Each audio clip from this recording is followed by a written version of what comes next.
Hello అందరికీ. అందరూ బాగున్నారా? నేనైతే చాలా బాగున్నాను. మీరందరూ కూడా చాలా చాలా బాగుండాలని దేవుని మనస్ఫూర్తిగా కోరుకుంటున్నాను. సో, వీడియో పెట్టక చాలా డేస్ ఏమో అవుతున్నట్లుంది కదండీ! యెస్. నేనైతే కొంచెం బిజీగా ఉన్నాను. అమ్మ వాళ్ళ ఇంటికి అయితే వెళ్ళాను కదండీ! అక్కడ ఒక 2 డేస్ పని ఉంటే అక్కడంతా ఫుల్లుగా పని అయితే చేసేసుకొని, కంప్లీట్ అయితే చేసుకొని, ఇప్పుడు మన ఇంటికైతే వచ్చాను. సో, అక్కడంతా క్లీనింగ్ చేసిన తర్వాత, అక్కడ క్లీనింగ్ ఎందుకు చేశాననేది నెక్స్ట్ అప్‌కమింగ్ వీడియోస్‌లలో మీకే తెలుస్తుంది. నేను చెప్తానండి. ఇంకా నెక్స్ట్ ఇంకా మన ఇంటికొచ్చిన తర్వాత నేను 2 డేస్ ఇంట్లో లేకపోతే ఇల్లు ఎలా ఉంటుందనేది మీకందరికీ తెలిసే ఉంటుంది కదండీ!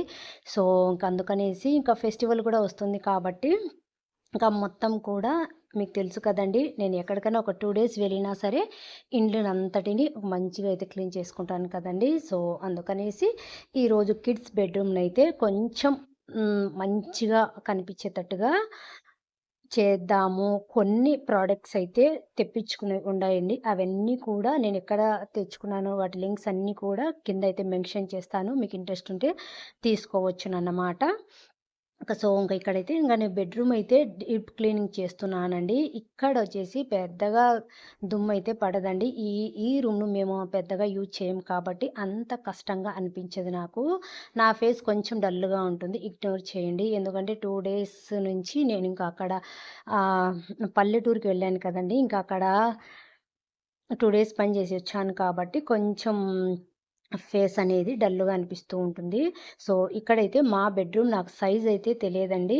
సో, ముందు ఎలా ఉందనేది మీరు చూడండి. తర్వాత నెక్స్టు కొన్ని నా ఐడియాస్‌తో ఎలా ఆర్గనైజ్ చేసుకున్నాననేది కూడా మీకు చూపిస్తాను. లాస్ట్ వరకు స్కిప్ చేయకుండా చూడండి. మీకు కూడా యూజ్ అవుతుందనేసి నేను ఈ వీడియోనైతే నేను షేర్ చేస్తున్నాను. సో, ఇక్కడైతే ఇంక మొత్తం ఎప్పుడైనా మనం ఒకటి గుర్తుపెట్టుకోవాలండి. నేనెప్పుడు చెప్తూనే ఉంటాను కదండీ! క్లీనింగ్ చేసేటప్పుడు సమయంలో మనం ఎప్పుడు అయినా సరే పైనుంచి కిందకి రావాలండి. కింది నుంచి పైకి వెళ్ళొద్దు. కింద ఎంత క్లీన్ చేసినా గూడా పైననేది ఉంటుంది కాదండి. పైన నుంచి మళ్ళీ క్లీన్ చేస్తే కింద పనికి 2 పనులవుతాయి కదా! అందుకనేసి ఎప్పటి అయినా గుర్తుపెట్టుకోండి. పైనుంచి కిందకి రావాలన్నమాట. సో, అందుకనేసి ఇక్కడ నేనైతే బెడ్‌షీట్ అనేది చేంజ్ చేయకముందే ఫస్ట్ ఫ్యాన్ తుడిచేసి తర్వాత కబోర్డ్స్ అవన్నీ కూడా క్లీన్ చేసుకున్నానండి. ఇంకా నెక్స్ట్ మిర్రరు అవన్నీ కూడా క్లీన్ చేసుకొని ఇంకా ఇప్పుడైతే బెడ్‌షీట్ అయితే చేంజ్ చేద్దామనేసి ఇక్కడ పిల్లో కవర్స్ కానివ్వచ్చు, బెడ్ మీదున్నే బెడ్‌షీట్ కానివ్వచ్చు, అవన్నీ అయితే నేను తీస్తూ ఉన్నానండి. సో, చాలామందికి తెలియకపోవచ్చునండి. ఈ వీడియో చూసే వరకు కొంతమందికైనా యూజ్ అవుతుందనేసి నేనైతే ఒక విషయం అయితే ఇక్కడ షేర్ చేసుకుందాం అనుకుంటున్నాను. సో, బెడ్ అనేది ఇప్పుడు ఉన్న కాలంలో చాలా అంటే చాలా కాస్ట్ అండి. మన మంచానికి తగ్గట్టు మనం బెడ్ అనేది తెచ్చుకుంటాం కదండీ! ఇప్పుడు చాలా అంటే చాలా కాస్ట్‌లీ కదా! అంత కాస్ట్‌లీ పెట్టి తీసుకున్నప్పుడు వాటిని ఎంత మంచిగా చూసుకోవాలా? అందుకనేసి చాలామందికి తెలియకపోవచ్చునండి. ఇట్లా వుడ్ మీద మనం డైరెక్ట్ బెడ్ వేశామనుకోండి, మనం ఇలా అలా జరిపేటప్పుడు బెడ్‌షీట్ చేంజ్ చేసేటప్పుడు ఇలానో, అలానో జరిపితే ఆ బెడ్‌కున్న పోగులనేది ఆ వుడ్‌కనేది తగులుకోవడము, కొంచెం బొచ్చు బొచ్చు అంటాం చూడండి. అలా బబుల్స్ లాగా ఏమంటారబ్బా! దారాలు దారాలు ఊడి రావడము అలా అయితే జరుగుతుంది. సో, అంత కాస్ట్ పెట్టి మనం బెడ్ తీసుకున్నప్పుడు మంచిగా చూసుకోవాలి అనుకుంటే, ఇలాంటి బెడ్‌కు మనకు కవర్స్ అనేది మనకు మార్కెట్‌లో అవైలబుల్‌లో ఉన్నాయండి. ఆన్‌లైన్‌లో కూడా ఉన్నాయి. మన బెడ్ సైజుని తగ్గట్టు మనమైతే తెప్పించుకోవచ్చును. నాకైతే చాలా బాగా యూజ్ అవుతుందండి. బెడ్ అనేది పాడు కాకోకుండా మంచిగా అయితే మనకు బెడ్‌కనేది ప్రొటెక్షన్ అనేది ఇస్తుంది. సో, చాలామందికి తెలియకపోవచ్చు అనేసి నేనైతే షేర్ చేస్తున్నాను. ఇది ఓన్లీ పైన మాత్రమే కాదు, మనకు అడుగు భాగాన కూడా ఒక దిండు కవర్‌లాగా బెడ్ కవర్ అండి. కింద, పైన కూడా కవర్ అవుతుంది. సైడ్స్ అయితే ఇలా జిప్ అయితే ఇచ్చారు. చాలా అంటే చాలా ఈజీగా ఉంటుంది. ఇదొచ్చేసి ఇంక మనం అప్పుడప్పుడు వాష్ చేసుకుంటే సరిపోతుంది. వాషబులేనండి. క్లాతే అన్నమాట. ఇది కొంచెం కాస్ట్ అనిపిచ్చచ్చు. కాకపోతే బెడ్‌కు తగ్గట్టు సైజులనేది మనకు మార్కెట్‌లో అవైలబుల్‌లో ఉంటాయి కాబట్టి ఇదొకటి కాస్త గమనించి తెచ్చుకోవాలి. సో, ఇంకా ఇలా అయితే మీకు యూజ్ అవుతుంది అనేసి నేనైతే షేర్ చేసుకుంటున్నానండి. సో, బెడ్ కవర్ అయితే చేంజ్ చేసేసాను. అండ్ ఇంకా ఇక్కడైతే నాకు మిర్రర్‌కి పైన కొంచెం స్పేస్ అనేది నాకెందుకో కొంచెం ఎంప్టీగా అనిపించింది. ఇంకా అందుకనేసి ఇంతకుముందు మీషోలో అయితే ఇవి తెప్పించుకున్నానండి. సో, అందుకనేసి ఒకటైతే ఇక్కడ పెట్టేద్దాము అనేసి పెట్టేశాను.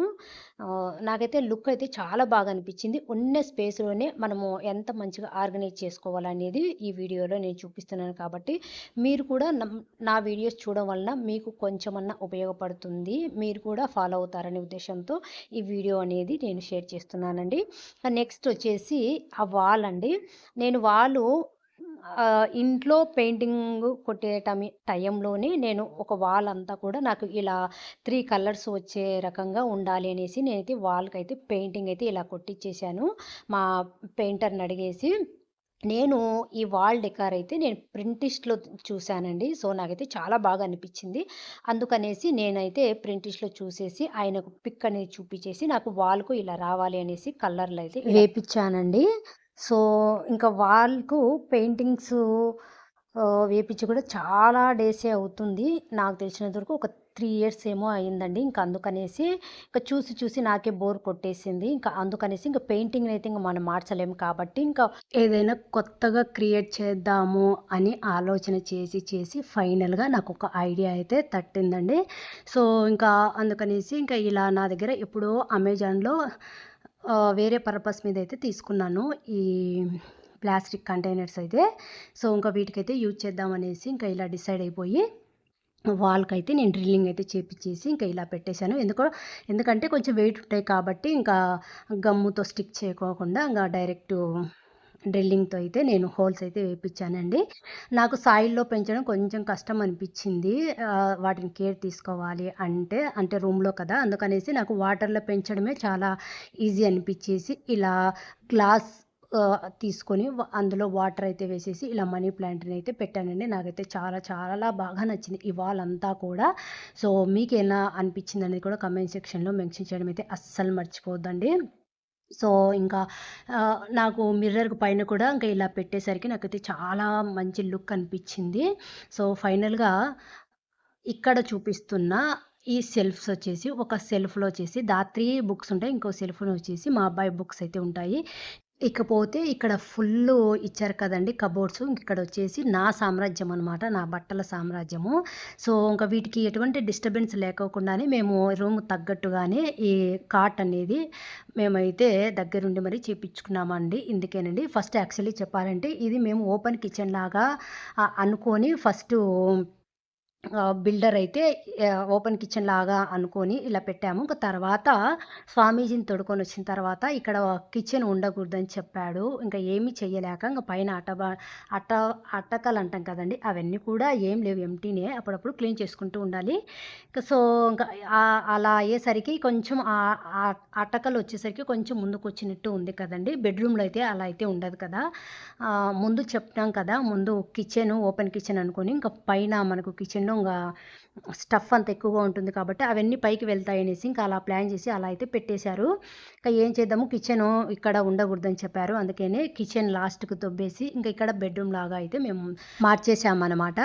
సో, ఫైనల్‌గా ఈ రూమ్ అయితే ఇలా అయితే ఉంటుందండి. మరీ ఎక్కువ హరీబరీగా అయితే ఉండదు. ఉన్న స్పేస్‌లోనే ఎలా మనము మంచిగా పెట్టుకుంటే ఏది అడ్డాలడ్డాలు లేకోకుండా పీస్‌ఫుల్‌గా ప్రశాంతంగా ఉంటే ఎలా ఉంటుంది అనేది నా ఐడియాస్‌తో జస్ట్ ఇలా అయితే కొంచెం రీమోడల్ అయితే చేశానండి. ఈ రూమ్‌కు కొంచెం వెంటిలేషన్ తక్కువండి. ఎందుకంటే మేము రూమ్ అంత పెద్దగా యూజ్ చేయం కాబట్టి ఎక్కడే గాని లైట్స్ అనేది అన్ ఇంట్లో అంతా ఇచ్చాం కానీ ఈ రూమ్‌లో లైట్స్ అనేది పెద్దగా ఇవ్వలేదు. సో, అందుకనేసి లైటింగ్ అయితే తక్కువగా ఉంటుంది. ఏమనుకోవద్దండి. సో, ఇంక ఫైనల్‌గా ఇలా డోర్ అయితే వస్తుందండి. డోర్‌కు బ్యాక్ సైడు హ్యాంగర్ అయితే పెట్టాం కదండీ! ఇక మగవాళ్ళు ఉన్నప్పుడు ఎక్కడ పడితే అక్కడ వాళ్ళకి సంబంధించిన థింగ్స్ అన్నీ పడేస్తూ ఉంటారు కదా! మెస్సీగా కనపరాకుండా ఇలాంటివి వాల్‌కనేది మనము అంటించకుండా ఇలా డోర్‌కు బ్యాక్ సైడ్ అయితే పెట్టించామనుకోండి వాళ్ళ స్టఫ్ అంతా కూడా ఇలా బ్యాక్ సైడ్‌కైతే ఎళ్ళిపోతుంది కదా! చూడడానికి నీట్‌గా ఉంటుంది. యూజ్ అవుతుందనే ఉద్దేశ్యంతో షేర్ చేసుకుంటున్నాను. ఇక ఫైనల్‌గా ఈ వాల్ అయితే ఇలా ఉందండి. నాకైతే చాలా చాలా బాగా నచ్చింది. అండ్ ఈ రూమ్‌లో ఒక్కటైతే నాకు నచ్చదండి. అదేమిటంటే మీరు గమనించినట్లయితే నేను బెడ్ దగ్గర ఒక మ్యాట్ వేశాను కదండీ! దాని పక్కనే మీకు ఒక గ్లాస్ అనేది కనిపిస్తూ ఉంటుంది కదా! అది ఫైబర్ గ్లాస్ అండి. నడిచినా కూడా ఏం కాదు. అది అలా ఎందుకు ఉంచామంటే ఇంతకుముందు మేము ఇండ్లు పైన కట్టనప్పుడు కిందికి వెంటిలేషన్ పడాలి అనేట్టుగా అది అయితే పెట్టినారనమాట. పూర్వకాలంలో గవాసులంటారు కదండీ! ఆ టైప్ అనమాట.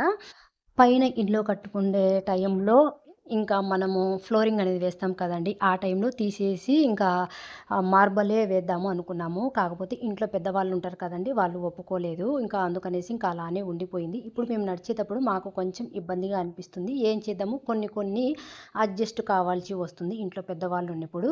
So, that's it for today guys. ఈ వీడియో మీకు నచ్చింది, ఉపయోగపడుతుంది అనుకుంటే ఒక చిన్న లైక్ ఇవ్వండి. ఇంతకు మా పిల్లల రూమ్ ఎలా ఉందనేది కూడా కామెంట్ చేయండి.